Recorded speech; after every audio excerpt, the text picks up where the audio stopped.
So, in the wild world of AI development, there are very few tools that have just exploded onto the scene, quite like LangChain.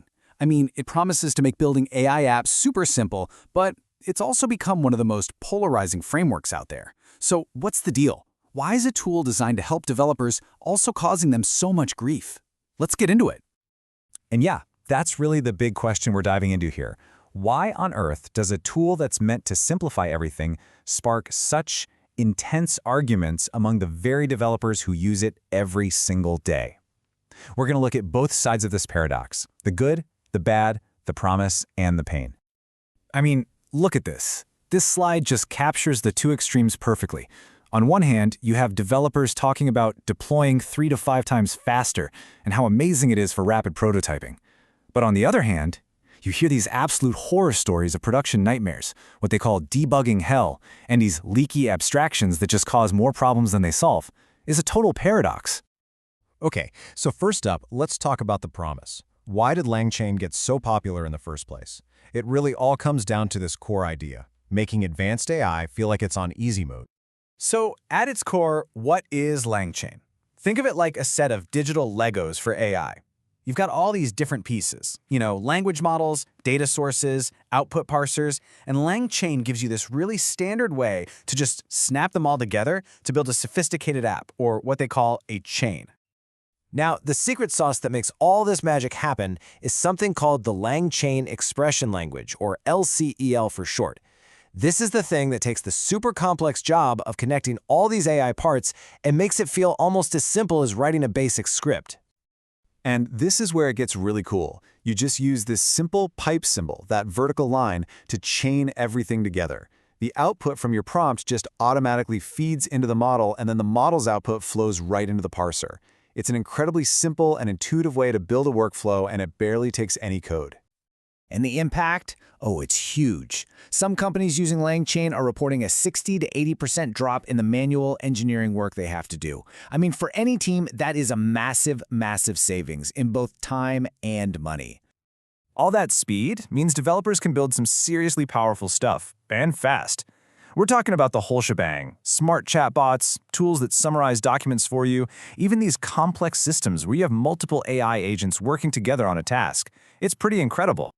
And this quote from a developer, it just hits the nail on the head. It perfectly sums up the whole promise side of LangChain.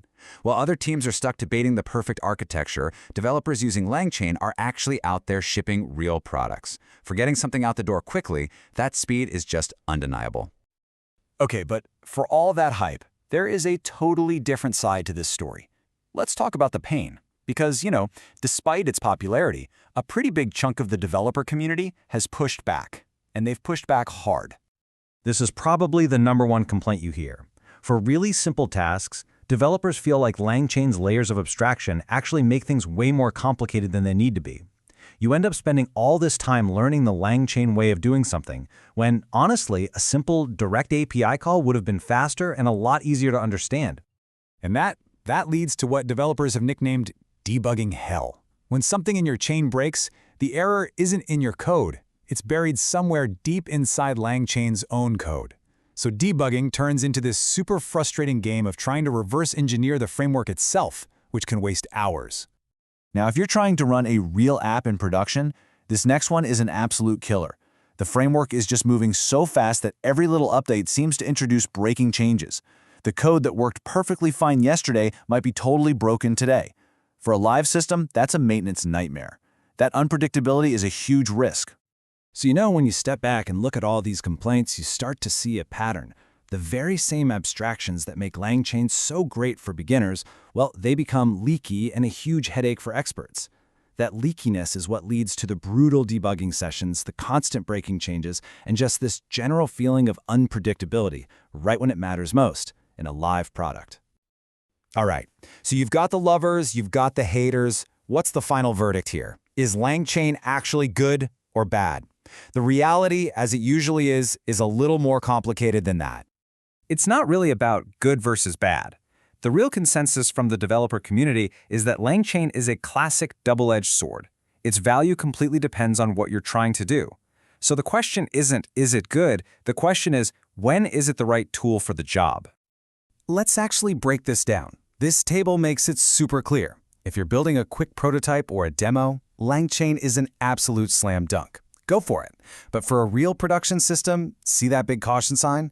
You should only use it if you're an expert who's ready to handle its quirks. If stability and performance are your top priorities, you might want to look elsewhere. And for learning AI concepts, it's great, but not so much if you need total fundamental control over every line of code.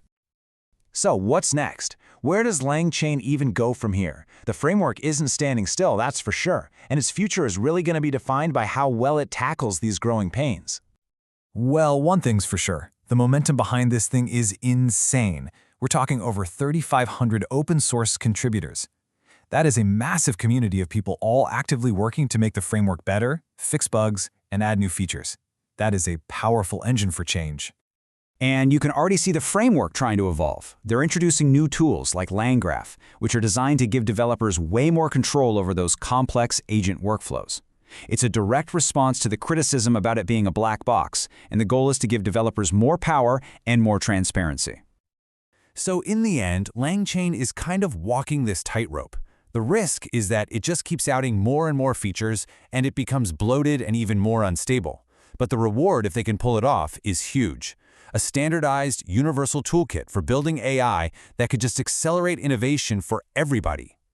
And that really leaves us with this big, open question. As all these AI frameworks start to grow up, is LangChain going to overcome its growing pains and become the industry standard? Or will it end up as a cautionary tale, a lesson about what happens when you try to move too fast and abstract too much too soon? I guess only time will tell.